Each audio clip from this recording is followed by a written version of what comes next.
Hi, my name is Catherine McNulty. Welcome back to Grief Inspired.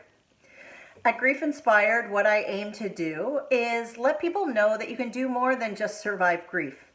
And I help people to understand that as difficult as grieving is, you can find meaning in the loss.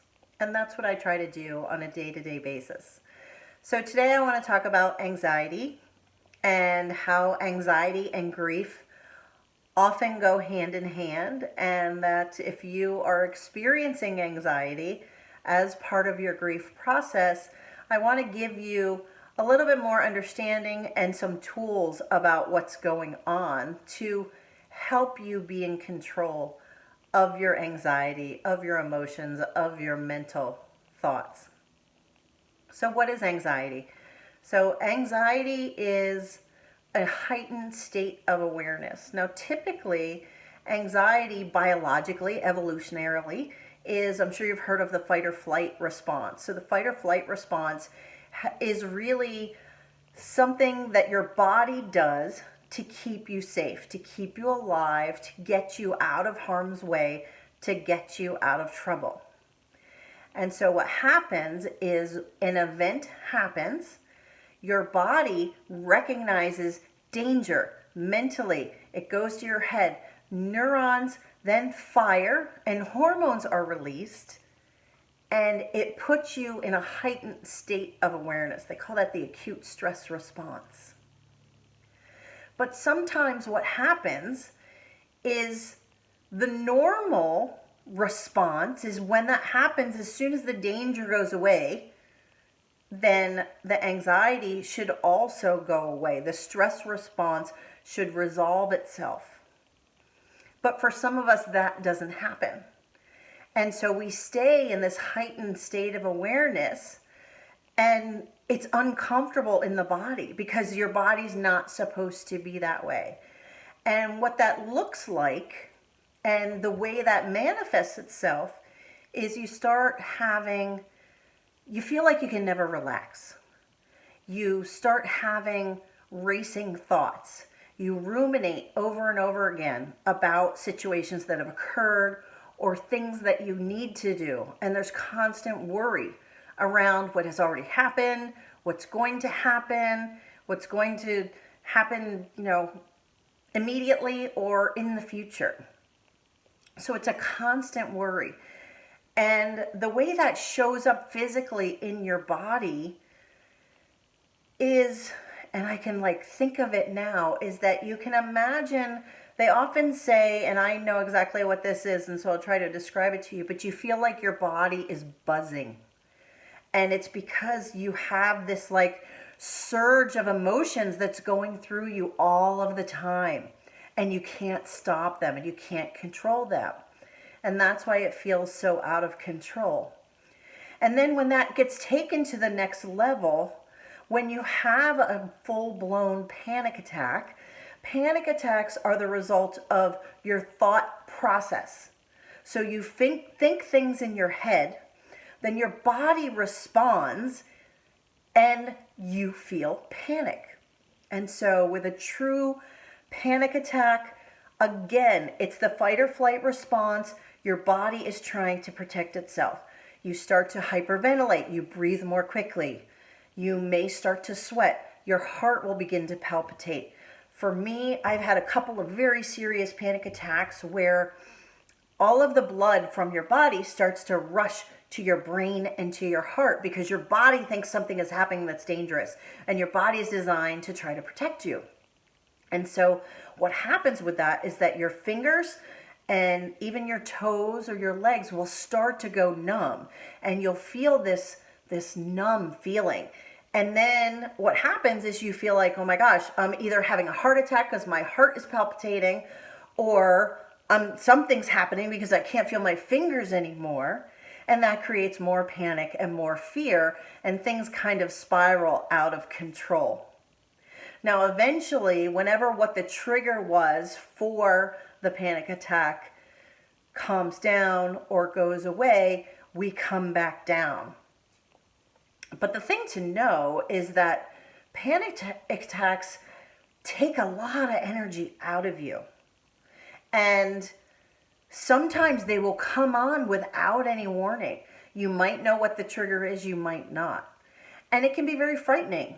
And it can send you to the emergency room. It can send you calling somebody, telling them that maybe you're having a heart attack or maybe you're dying. And so I want to hear from you. Let me know, what has panic, what has anxiety been like for you?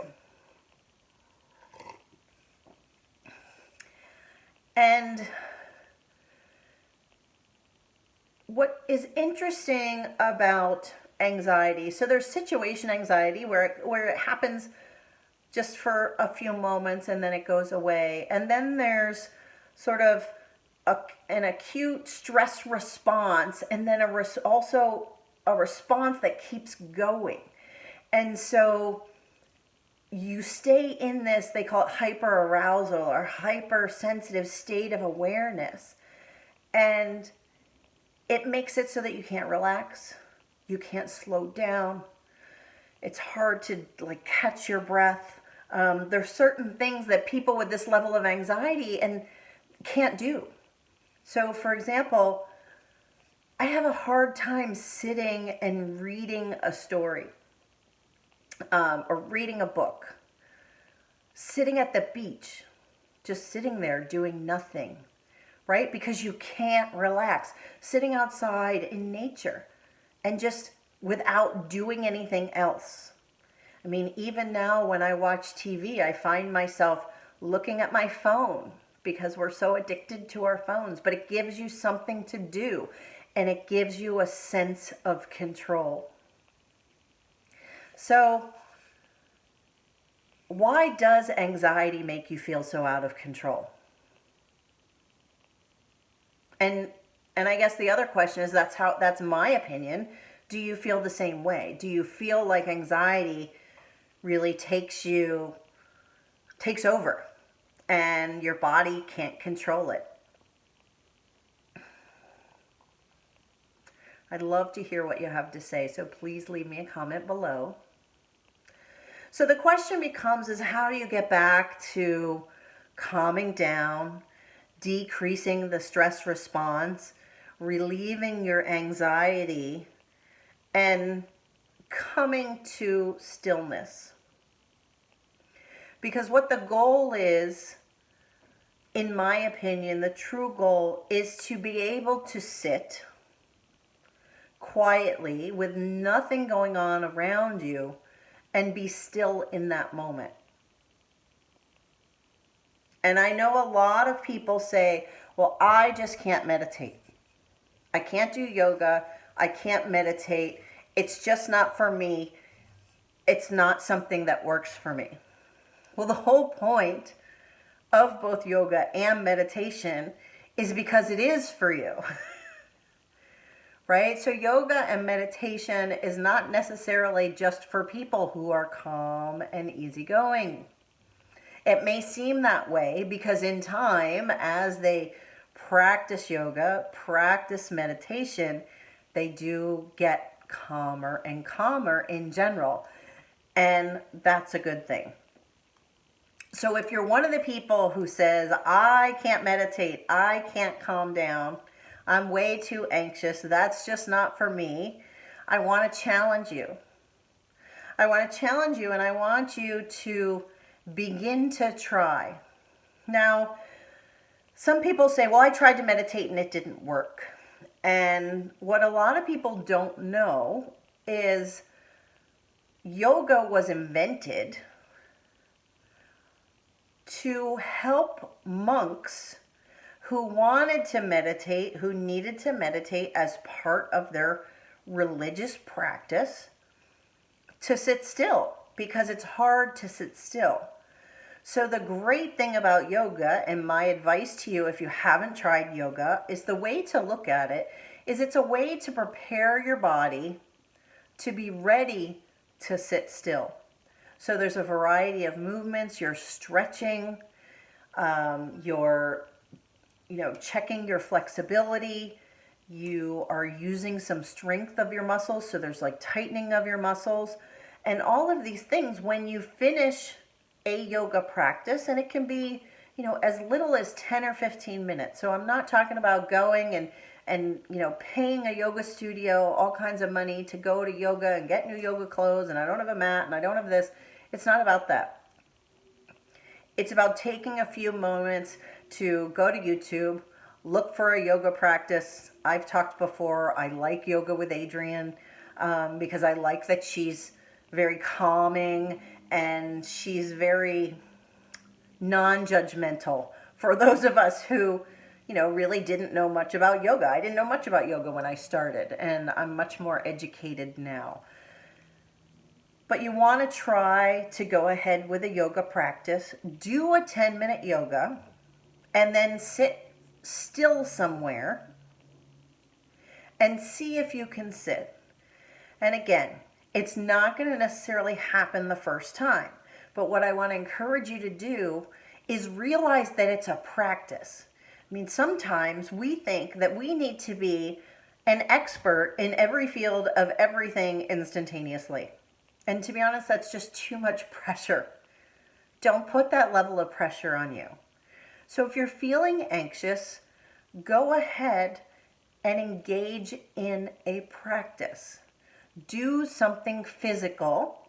It can be yoga, it can be something else. And then when you're a little bit tired, when you've used your muscles, when you had your heart racing a little bit, take some time to find stillness. And it's as simple as sitting down. I have 5-minute, 10-minute meditation videos that are specific to grief that I can recommend, and they're guided. So all you have to do is listen and it will walk you through it. But again, it's a practice. So I want to encourage you to keep trying it. And in time, what you will notice is that your ability to come to stillness, to quiet your mind, to quiet the breath, and sit will become easier. And that's what the practice is. And so when it comes to grief, this is one of the ways that you can control what's happening to you. Add a 5-10 minute meditation, 10 minutes of yoga to your life. Take action to help you with your anxiety. It will help you with the constant rumination of your thoughts. It will help you learn to be, they call it mindfulness or being in the moment. It'll make you learn how to pay attention to your breathing, and breath is so critical. That to calm yourself down when you're anxious, first thing you do is breathe and focus on your breath. Second thing you do is focus on what your thoughts are telling you. Remind yourself and begin with affirmations. I am safe. I am okay. Everything is fine. This is just a panic attack. This is just my anxiety talking. I'm calming down now. I can calm down. And you can talk yourself out of it, and you can come to stillness.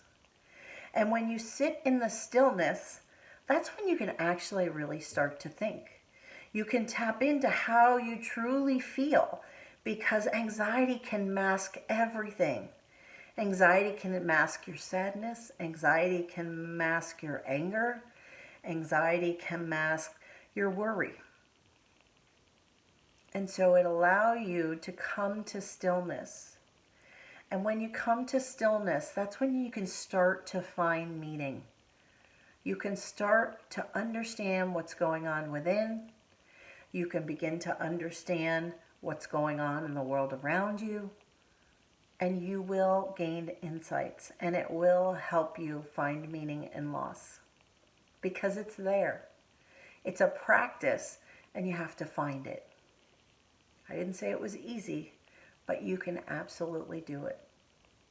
And if you'd like to work with me one-on-one to learn how you can do that more, I want to encourage you to go to griefinspired.com and send me a message.